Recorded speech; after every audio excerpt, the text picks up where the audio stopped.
Take a slow breath in, dear listener, and let the hush of night wrap around you like a winter shawl. Picture yourself lying in a gently rocking berth, the faint sway soothing every nerve. Outside your window, waves hush against a hull that exists only in imagination. A vast, silver blue liner at rest beneath a quilt of starlight.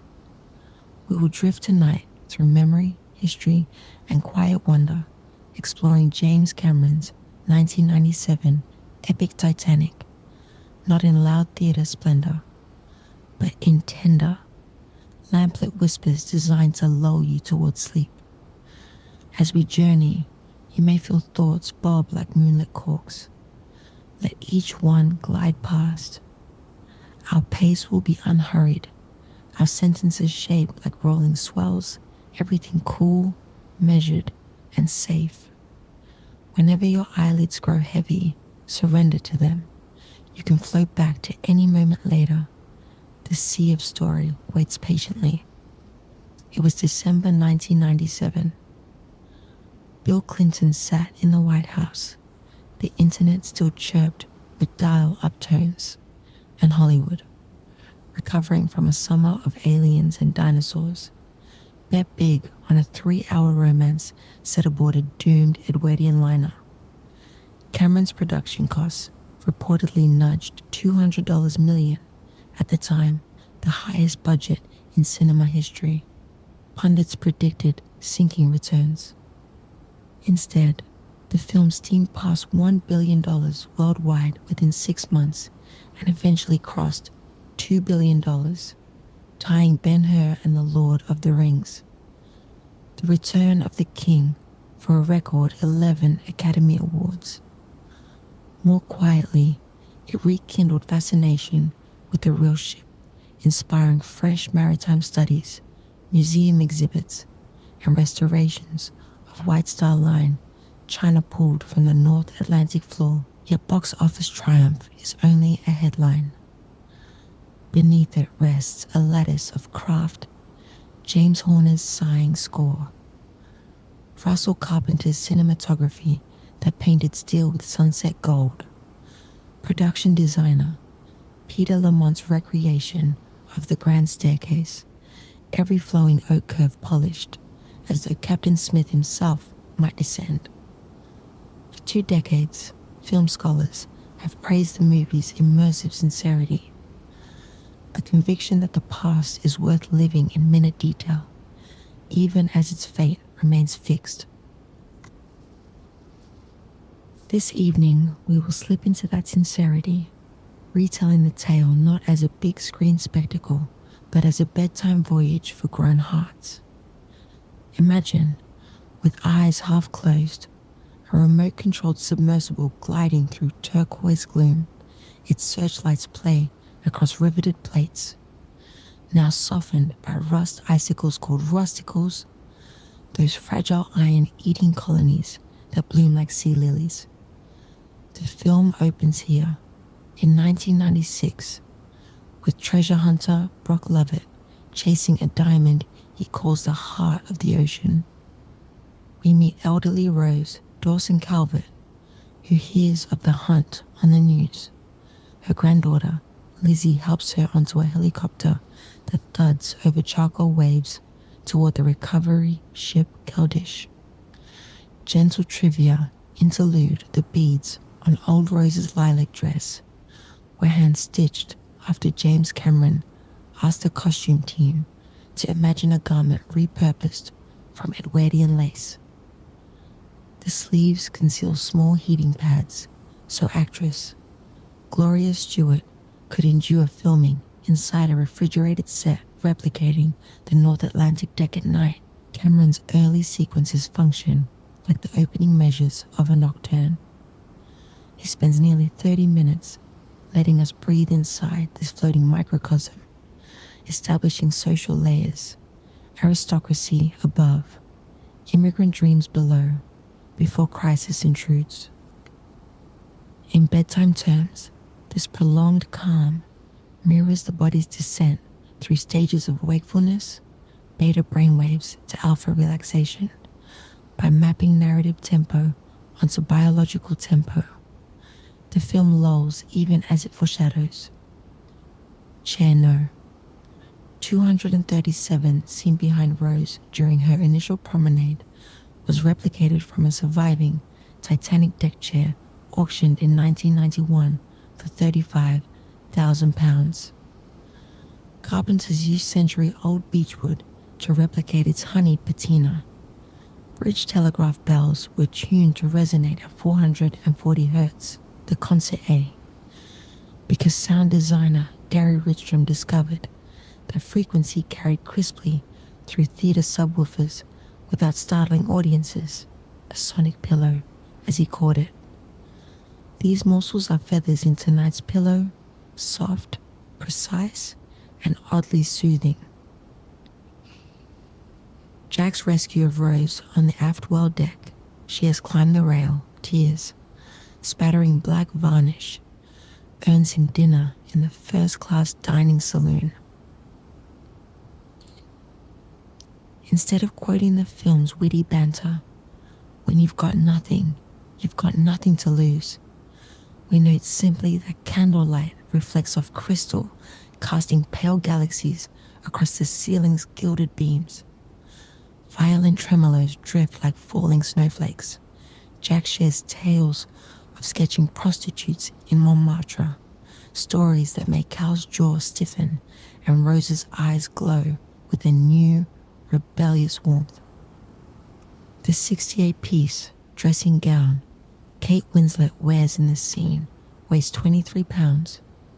Hidden magnets kept its train from sliding, allowing her to glide with that unhurried, swan-like pace. Later, Rose descends to third class, where a sea lid erupts, fiddle screeching brisk jigs, Guinness sloshing, skirts twirling. The scene's editing accelerates, yet for a bedtime retelling. Imagine instead the underlying rhythm of Dancer's feet like a tame heart beating under a quilt. Rose balances on tiptoe and spins. Jack steadies her, their laughter muffled as if through wool. Critics often label this portion the courtship montage, but Cameron weaves subtle thematic rope. The ship itself embodies modernity and excess. Jack and Rose's blooming affection symbolizes fluidity, class boundaries melting like frost. That sense of possibility is hypnotic for viewers. In bedtime listening, it evokes childhood hopes of secret passages opening in mundane walls. Sunday, April 14th, dawn spills milky light across calm seas. Look out. Frederick Fleet remarks the water is like glass. The ice warnings crackle through Marconi sets, yet speed holds at 22 knots. At dusk, breath becomes fog in the crow's nest air. Stars sparkle so brightly they mirror in the ink-black ocean, destroying the horizon line. We approach the iceberg collision, but in this lullaby we shall soften sharp edges.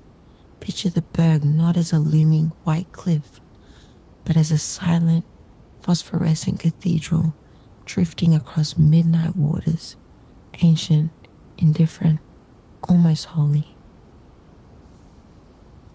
The impact is described, not clanged. A shiver along steel, teacups rattle. A bicycle in the gymnasium tips over with the soft ding of its bell. Down in boiler room 6, seawater begins to hiss, the sound like soda fizz. Cameron's art department carved the berg's underwater shape from gypsum and layered it with paraffin. Wax-soaked Klieg lights would make its surface glow rather than glare, an effect based on interviews with survivors who recalled the iceberg seemed lit from within. From a narrative engineering view, Titanic scrape occurs almost exactly halfway through the runtime. A fulcrum dividing romance and survival. Cognitive studies show that humans remember middles poorly. By planting catastrophe here, Cameron anchors memory to the film center, ensuring dreamers recall both halves as balanced. We have traveled from present-day salvage decks to the first gulp of Arctic brine in Boiler Room 6. The tale continues. Bulkheads flooding, violinists playing nearer, my God, to thee, the lifeboat's cruel arithmetic, and Rose's final promise on a wooden door adrift. But those waves shall break another night. For now, close your eyes and imagine soft engine hum slowing, the ship still afloat in moonlit calm, as if we pause the reels just before crisis peaks. Take a slow inhale for 4 counts, hold gently, and exhale for 6, letting any tightness dissolve. Feel grateful for warm sheets, for stories that fold tragedy into beauty, for filmmakers who repaint history so we may learn, grieve, and, like Rose, remember, take an easy breath. Feel the mattress beneath you as a deck that neither tilts nor quivers, safe and sure. When your thoughts are tucked and comfortable, let us press play again. The voyage resumes, not in thundering catastrophe, but in hushed ripples designed to carry you deeper towards sleep. A soft thud, almost like a wardrobe drawer closing, shivers through the hull plates in the first-class smoking room. Colonel Gracie pauses, mid-cigar, dice rattle in their leather cup. Far below, tremors in boiler room, 6 stare at a suddenly breathing wall. Black steel now glittering with pinpricks of starlight, where rivets have sprung and seawater sprays in under pressure. Chief designer Thomas Andrews steps from the grand staircase, his planner tucked beneath one arm, and feels a chill in the soles of his shoes. The deck itself has grown colder, as though frost seeps upward through the carpet. Remember, dear listener, we soften even this tension. Rather than roar, envision the flooding as a slow exhale, ocean sighing into narrow corridors, pulling around suitcases left beneath bunks. A cat in the mailroom leaps onto a shelf, its tail puffed, then settles again when the sloshing steadies. Crewmen close watertight doors with hand wheels that clang softly like distant church bells muffled by snow. Cameron devoted nearly 1/3 of his shooting schedule to water scenes.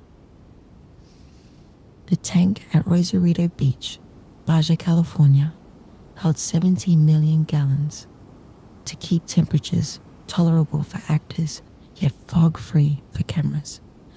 Engineers circulated steam coils along the surface. In our bedtime retelling, those coils become invisible braziers that warm every ripple, so even icy seawater seems bathed gentle to the imagination. Pocket watch accuracy. Billy Zane's prop watch was a functioning 1907 Elgin, rewound each morning by the prop master so the time shown always matched the real shooting hour. Helpful continuity in editing, but also an homage to Victorians' obsession with punctuality. Sliding door physics, the hydraulic rams that shut Titanic's watertight doors on screen, moved at half the speed of the originals. Cameron slowed them after stunt performers reported the metal jaws felt like a closing book, not a guillotine, thereby tempering audience anxiety. Stewards tapped gently on first-class suites. Just a precaution, madam. Passengers emerged swaddled in silk kimonos and fox fur wraps, more annoyed than alarmed. Rose notices rivulets of condensation running down the pane behind her vanity mirror and chooses to dress fully, lacing sturdy boots instead of satin slippers. In steerage, Jack pounds on locked gates while explaining with the patient cadence of a lullaby that barriers must open so families can reach the upper decks.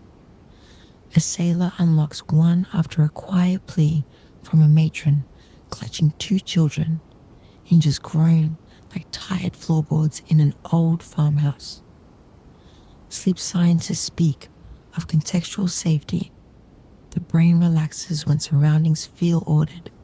Cameron leverages that instinct, staging early evacuation scenes with officers speaking in measured voices, bagpipes playing to mask clamor, and electric lights still glowing warm amber. Viewers, like dreamers, register danger yet remain lulled, an emotional twilight perfect for our bedtime voyage. The cork-filled life jackets recreated for extras weighed close to 8 pounds dry.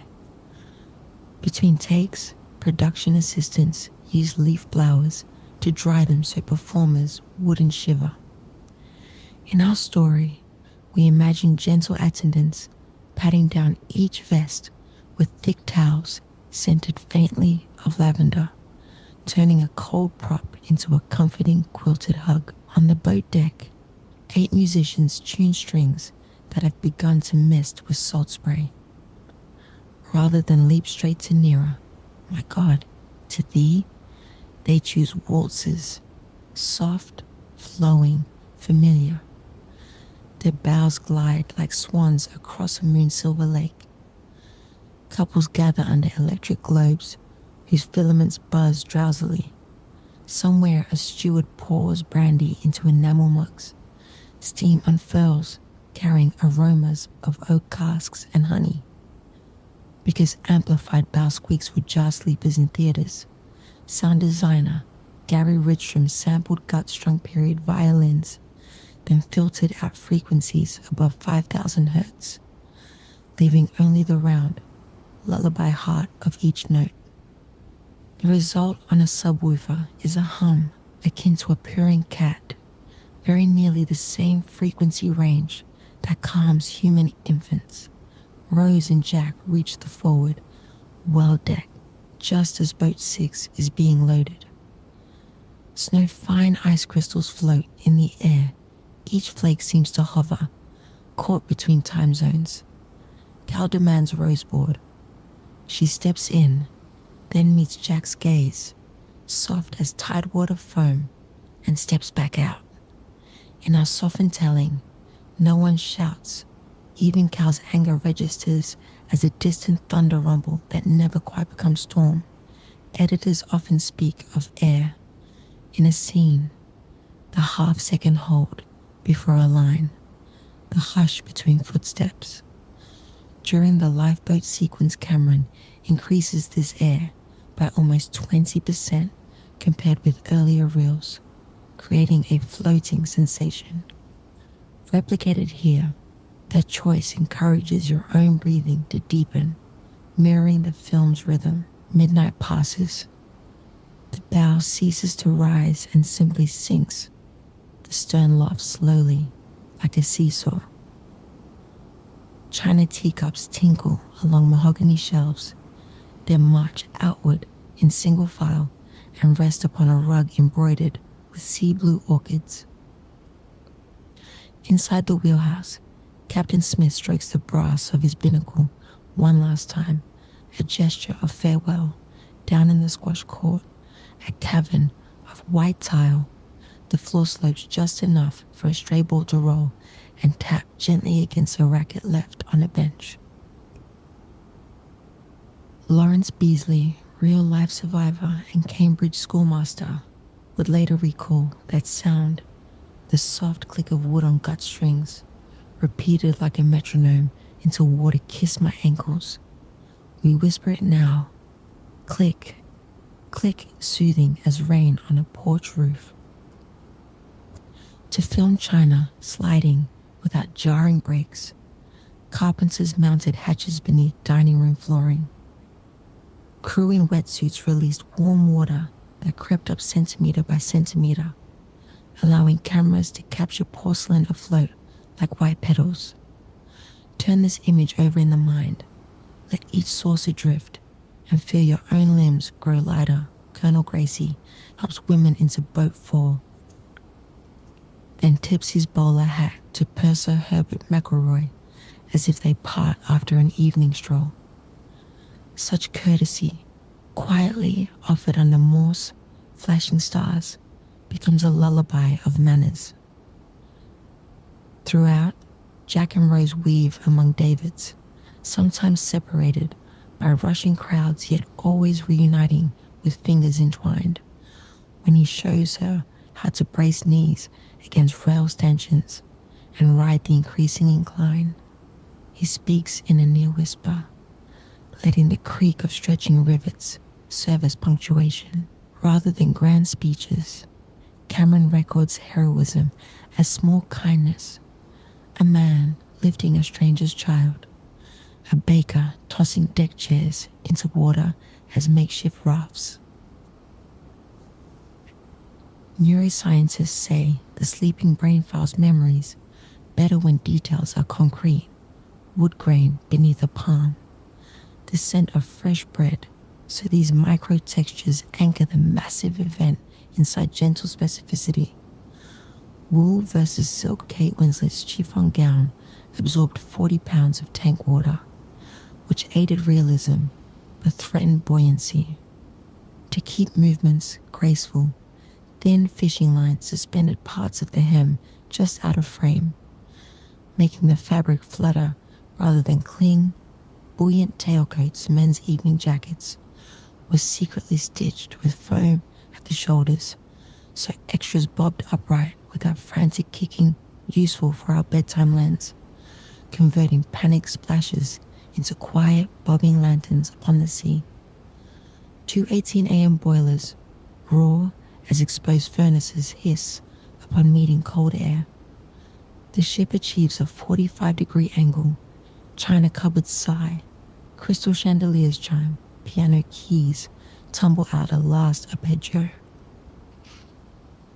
Below, grand artwork depicting the goddess Aurora peels from velvet walls and sails through the dome like a paper kite. Rather than describe metal shrieks, let us mute every violent note. Hear instead the collective intake of breath as Titanic's stern lifts to kiss the Milky Way, propellers dripping diamonds. Then comes a silent shudder. Our dream soundtrack dims, followed by weightless pause. For 3 heartbeats the liner appears to hover, perfectly poised, and then gently, almost politely, it breaks. The aft section settles back level for a moment, giving those clinging to rails the briefest respite, like a cradle rocked once, twice. Jack guides Rose to the stern rail and wraps her hands around the iron. Take a deep breath, he murmurs, voice sliding into the hush between waves. She inhales, we inhale with her, in for 4 beats, hold 2, out for 6. Gravity slips as the deck drops away, water rising to meet feet. Together they step, not fall, into the Atlantic. The water, for us, is neither stabbing nor cruel. Imagine it warmed by moonbeams, thick as velvet.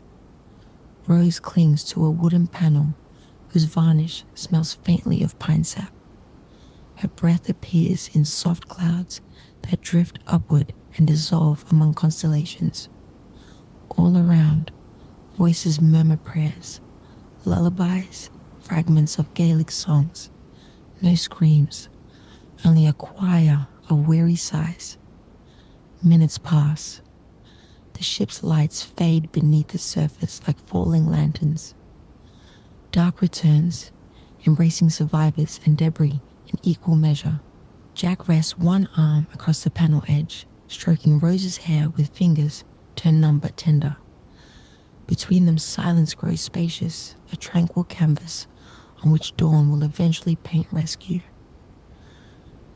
For tonight, we pause here in the stillness after calamity, before the first rocket bursts over the horizon. Close your eyes, sailor of dreams. Feel the universe expand above you, black yet sparkling. Each star is a gentle bell calling you further into slumber. The salt on your lips tastes of tears, yes, but also of life preserved. Let shoulders drop, heart slow, and mind settle among calm latitudes where no tide can reach. Inhale once more. 2, 3, 4. Hold lightly. Exhale. 2, 3, 4, 5, 6. Carry that rhythm as you drift. Part 2 of our voyage rests upon the open sea, its ending not final, but simply another hush between chapters. When you wake or when you next press play, we will welcome dawn, the Carpathia smokestack on the silk horizon, and decades of reflection in old Rose's quiet eyes. We return to our dreamliner, just where we drifted away. Rose lying on a varnished panel, Jack half submerged beside her, the North Atlantic smoothed into obsidian glass. Above, stars bleed into the thinnest gauze of pre-dawn grey. You lie safe in bed, yet a small part of you floats there too, heartbeat aligned with the slow pulse of that sleeping ocean. Your blankets are calm waves, your pillow a piece of driftwood sturdy and warm. As always, let stray thoughts slide past like harmless flotsam. We move unhurried, lit by soft language and distant violin echoes. Our destination tonight, rescue, remembrance, and the quiet shore of legacy. Close your eyes if you wish. I will pilot the next miles at whisper speed. Hours after Titanic's lights winked under only starlight remains to sketch silhouettes, overturned lifeboats, steamer trunks bobbing like tame sea monsters, and clusters of survivors huddled beneath sodden shawls. The cold has muted everything. Shivering lips can no longer shout. Hand lanterns burn out one by one, their wicks sighing into darkness. Rose, eyelids frosted, notices Jack's voice fading to breaths fading to stillness. In the lulling hush, we will not describe the sting of farewell, only the way her fingers linger on his, absorbing one last ember of heat. She closes her eyes, but a distant throb of engines, rhythmic as a lullaby drum, brushes her ears. RMS Carpathia slicing through calm seas to answer rocket flares. Jack's head drifts below the surface. Rose inhales, each rib protesting, and whispers, "I'll never let go." In our bedtime retelling, commitment is a gentle ribbon, bright even in hypothermic mist. She pries a whistle from a lifeless officer's collar, cold metal against colder lips, and blows. The note emerges thin, wavering, yet in the hush it travels far. That whistle was pitched at 2,800 hertz, a frequency that evades ordinary street noise, yet sits at the low edge of a baby's cry. Biology primed us to respond.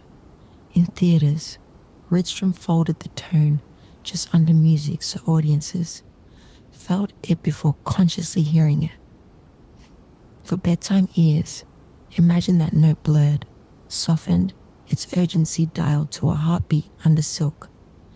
Kate Winslet performed this scene in real water chilled to 50 degrees Fahrenheit, but visual effects artists later painted digital ice dust across her cheeks, mimicking hoarfrost fractals photographed on Arctic sled dogs. The breath vapor was generated by mixing liquid nitrogen with glycerin, a cloud recipe so gentle it left a sweet taste on the actors' tongues. reportedly calming after hours of cold takes. At 4:10 a.m., the first green flare arcs above the horizon. To those afloat, it looks like dawn itself, a blooming emerald flower. Lifeboat 14's officer low furls his sails, shouts, not with panic, but with steady conviction, and begins gathering survivors scattered like fallen petals. Hear his oars slice water in slow, predictable rhythm. 1, 2, 1, 2, soothing as a metronome. Rose's eyelids flutter. A lifeboat gunwale nudges the panel. Arms lift her with ceremony, as though translating her from myth into memory. In our softened telling, there is no jolt, no cry, just the muffled thud of sodden boots on planks and a blanket descending like fresh laundered linen onto her shoulders. Cameron cuts from midnight emptiness to the warmth of Carpathia's boiler deck, lit by kerosene lamps. Story analysts note the sudden color shift from blue-gray moonlight to russet orange triggers the limbic system's return to safety reflex. That same color shift, retold now, drapes our narrative in the hues of hearth embers. Feel your own pulse settle. A ship passing from storm to harbor, Captain Arthur Rostron ordered every available hand on deck, even bakers, to brew hot coffee and ladle beef tea. By chance, the ship's laundry had finished pressing 300 wool blankets that very evening. All were distributed within minutes. Rostron received a gold medal from survivors. It weighed exactly 1.4 ounces, small enough to rest quietly in a pocket during later voyages, tinkling like a lullaby bell with each step. Carpathia docks at Pier 54 beneath cold rain that smears electric marquees into watercolor ribbons. Hundreds stand in silence, hats dark with drizzle. In Cameron's retelling, only camera flashes spark against gloom.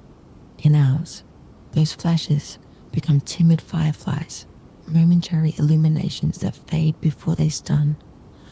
Rose, wrapped in borrowed cloak and renamed Rose Dawson, steps onto a gangway smelling of rope tar and wet cedar. Her hair hangs in russet ropes. Water beads on her lashes like dew on fern fronds. Cal pushes past Pinkertons searching for her, yet she slips unseen into a steam plume where dock workers empty burlap coffee sacks. The air is rich, roasted, comforting. She exhales, tasting the possibility of beginning again.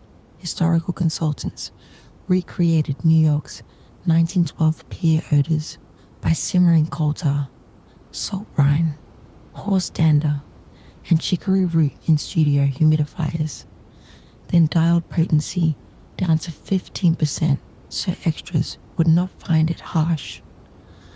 Our bedtime version keeps only the pleasant notes: coffee, sea salt, a hint of sandalwood from a seaman's pipe. Screenwriters teach that the real climax of Titanic is not the sinking, but Rose's decision to live fully. Her step into the steam plume is a rebirth tableau, cocoon to butterfly. In sleep science, similar transitional imagery invites the hippocampus to file stressful memories as resolved. Let this scene resolve your daily knots, sense them loosen, like damp ropes uncoiling on a pier, because restful minds relish small certainties. We pause for a cushion of detail. Cubic zirconia core. The famous blue heart was actually cubic zirconia surrounded by white gold plating, weighing 56 carats, so heavy that stunt. Doubles used a resin copy 40% lighter to avoid neck strain during underwater takes. Real-world twin jeweler Harry Winston later crafted a sapphire replica worth $20 million, lent to Celine Dion for the 1998 Oscars. Its clasp, curved like a treble clef, prevented the pendant from tapping the microphone, an acoustic kindness suitable for lullabies. Storage cradle, between shots the prop nestled in velvet sheared from an Edwardian theatre curtain discovered in a Liverpool antique shop, the fabric's faint rose oil scent reportedly calmed Ed Winslet during emotional scenes. Tuck these baubles into your mental pocket, cool and glinting, before we sail onward. We leap forward 8 decades, yet as dreamers we feel no jerk, only a gentle ripple of time travel. Old Rose, aboard the research vessel Keldish, stands beside a moon pool where roves descend like curious fireflies. She fingers the heart of the ocean, a copy. Crew assumes hidden inside her pocket. Her eyes, blue as deep ice, see both rusting railings 12,000 feet below and Jack's smile framing them. Neuroscientists call highly vivid recollection, flashbulb memory. But for Rose, the bulb glows soft yellow, never blinding. Cameron accomplishes this by blending present-day slate hues with sepia flashbacks, smoothing the seam like a lullaby seamstress joining quilts. In bedtime listening, that seam becomes silk. Your own memories may glide across it without snark. Rose walks alone to the stern, stars overhead identical to those on April 15th, 1912. Astronomer Neil deGrasse Tyson later corrected their position for Cameron's 2012 re-release. Yet, star charts matter little to a woman finishing her story. She opens her palm, the stone catches moonlight, scattering indigo motes across her nightgown. Then she lets it slip. Here only a plip, small as a pebble tossed into a garden pond. No splash, no gasp. Just a downward lull of something precious returning home. Rose sighs, perhaps from weight lifted, perhaps from Atlantic night air cool on her cheeks. She turns, drifts to her bunk, and, like you, soon, closes her eyes. Acrylic tank tests showed the pendant reached terminal velocity within 16 feet, twirling like a falling sycamore seed. Slow motion cameras captured that spin, then digitally composited Atlantic plankton around it, so particles swirl but never jar. Visual chamomile for the eyes. Our film's culminating tableau finds young Jack waiting at the clock under 2:20. The staircase glows amber, carved cherubs casting soft shadows.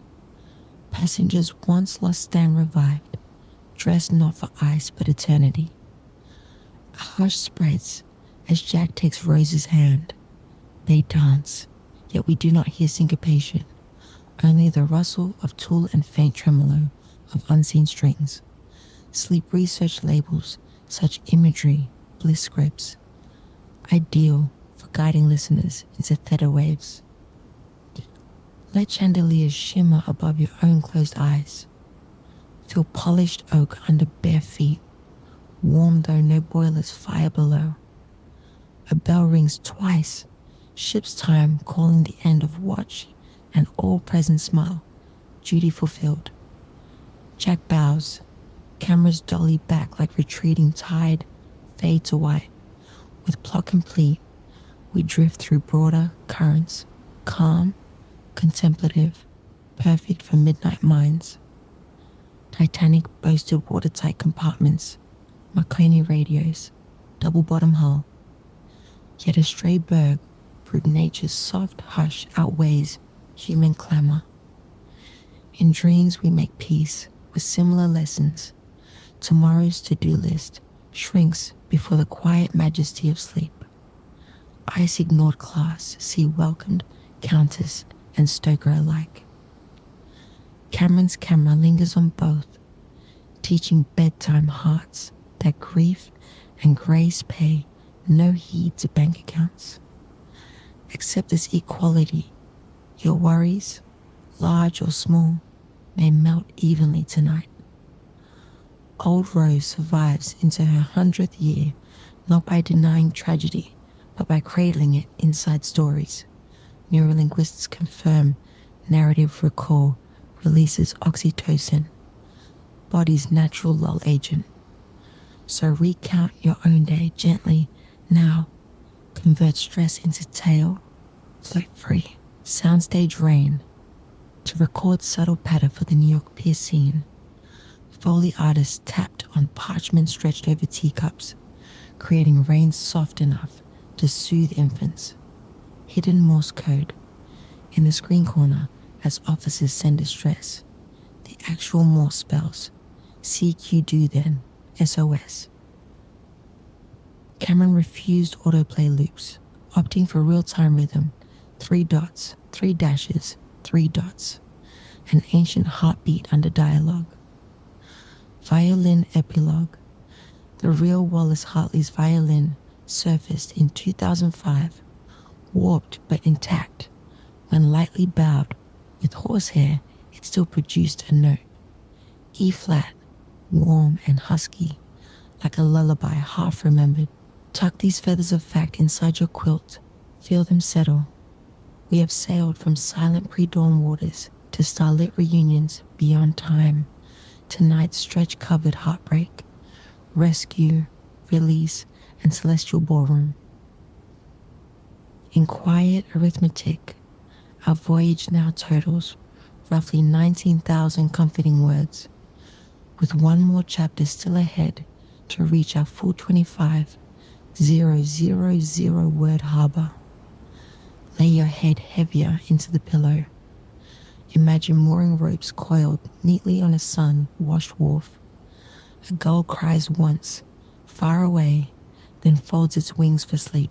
Let shoulders loosen. Inhale slowly.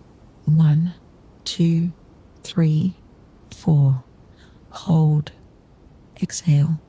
2, 3, 4, 5, 6. Again. Feel pulse sink toward tide rhythm. May dreams greet you with gentle decks underfoot, lanterns swinging to an easy swell, and familiar hands, loved ones, past or present, waiting at the base of a golden stair. Rest now, traveler. When you next open these pages, part 4 will complete our passage with reflections on filmmaking craft, cultural ripples, and the soft chorus of lives forever changed by that one April night. Until then, smooth seas, slow breaths, and slumber deep as the Atlantic itself. Draw a breath so calm it barely stirs the air, and sense the quilt upon you turn weightless, like a final crest of brine that lifts, breaks, and sighs itself flat upon a moon-washed shore. Our 3 previous passages carried us from Southampton to memory's threshold. Tonight, we drift the lost serene miles, surveying the artistry behind the film, the ripples it left on culture, and the hush that lingers when engines fall silent. No storms await us here, only candle-warm corridors of reflection. Close your lids if you wish. I will steer, word by quiet word, towards safe moorings and untroubled sleep. Though Titanic's screen story closes upon that glowing staircase, a quieter coda unfurls beyond the credits, set not in Edwardian splendor, but deep inside the viewer's own night thoughts. Cameron fades to black 3 hours 14 minutes, a slight echo of 3 hours and 14 minutes that the real liner steamed after rounding Ireland. Yet audiences often report staying seated, hearing phantom surf beneath multiplex carpets. Psychologists call this a lingering sensory trace, much like the hush that follows a lullaby long after the final hum. As you recline now, picture a lantern, its flame shrinking to pinlight, until even that ember slips into velvet dark. There, our formal plot ends. All that remains is resonance, and that, tonight, is our cargo. Composer James Horner wrote the main theme in E major because orchestration textbooks link that key to distant sorrow made noble. To prevent brass from startling sleepers, he arranged French horns in overlapping swells only where images already showed gusty spray, so eye and ear matched, never jarred. He also requested flutists wet their reeds with chamomile tea to mild viscosity, smooth high notes, changing shrill peaks into feathery sighs. Production designer Peter Lamont disliked bare rivets for upper-class corridors. He felt tiny highlights could prickle the eye. So each rivet was burnished until edges blurred like fondant beads. When Rose races Jack down the passage outside, her sweet camera lenses thus skim across doors with the ease of fingertips over satin, replica Turkish rugs in the first class dining saloon were woven with mercerized wool cotton blend, not pure wool, because cotton deadens footfall. Every step becomes a hush within a hush, perfect for any sleeper replaying the scene behind closed lids. After the film, maritime museums worldwide saw attendance triple. Curators responded by installing whisper galleries, where survivor letters play at 20% volume, soft enough to require leaning in, an act proven to slow heart rate. One note by third-class passenger Hilda Slater reads, "The sea looked gentle as Sunday lotion. Permit that lotion's smooth vista to coat your thoughts tonight. Only 56 authentic Titanic deck chairs survive. They talk quietly in climate-controlled crates, lined with Irish linen. Docents especially note visitors' habit of stroking the worn oak arms as though patting a dozing pet. Even in crowds, hush prevails. Analysts once feared long runtimes deterred audiences. Instead, late evening screenings of Titanic sold out for months. Patrons emerged near 1 a.m., city snowflakes twirling. Sociologist Dr. Marita Sosa surveyed 600 attendees.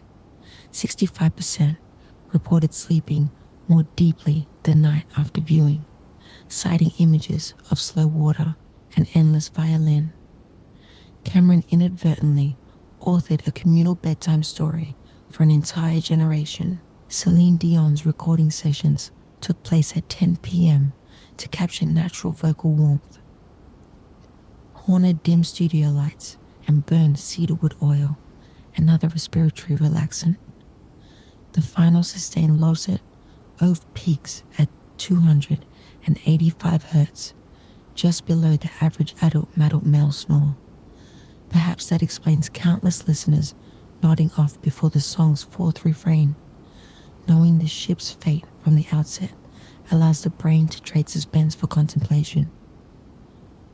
Next time your mind revisits a worry with a fixed outcome, tomorrow's meeting, yesterday's misstep, try narrating it as a closed narrative, beginning, middle, release. Like Titanic's hull, the anxiety may sink beneath calmer waters. When craftsmanship multiplies, music aligning to light, texture echoing theme, neural paths harmonize. Consider curating your own sleep space like a film set.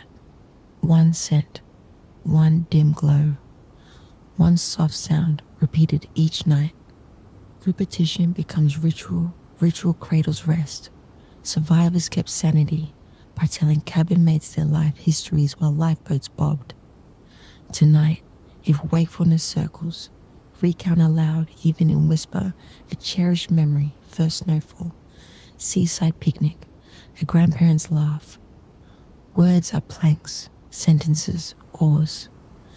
You will row toward dawn, while Leonardo DiCaprio's gloved hands performed the on-camera drawings.